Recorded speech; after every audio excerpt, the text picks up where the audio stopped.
In Hebrews, he talks about how he will give you every good thing for doing his will. And that was just so clear to us from the beginning. My aunt and uncle were adopted from South Korea, and so I grew up with Asians in my family and different cultures in my family.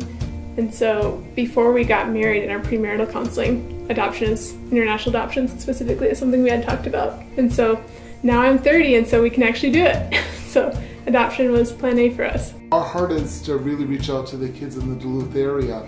And when we found the opportunity to foster, to adopt, we thought that might be the way that God was calling us to go. As I was teaching, pretty much every year I've had someone going into foster care, coming out of foster care, being reunited with their families, moving.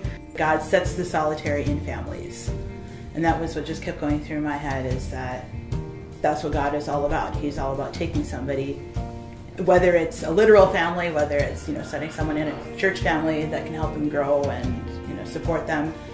In our case, it was a literal, taking a solitary child and setting him into a family. A child can't pay you back. Any parent knows that you're shelling out everything that you have in you for this child, and there's not a lot of payback right away, and there's tantrums and there's this and that, and it was just like, if Jesus presented a little child to the disciples and said, this is how you become great in my kingdom, is by serving the least of these, then we want to live by his definition of greatness. Whether we had our own kids or whether adoption, the opportunity to invest in someone and parent them and guide them and then see their impact on the lives around them was something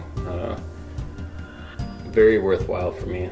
There's a lot of really messy situations, and it's hard to believe that these kids are going to be okay, but obviously God knows way better than I do what they need and where they should be. Part of the reason we wanted to adopt is because we believe that we're adopted into God's family, and he didn't look at us and say, oh, I want to adopt this one but not this one.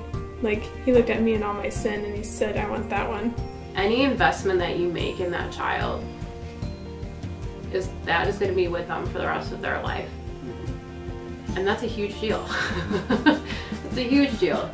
I can't imagine my life without him now. It's been such a rewarding experience to have a need that I didn't even realize I had as deep as I did be fulfilled in such a gracious way.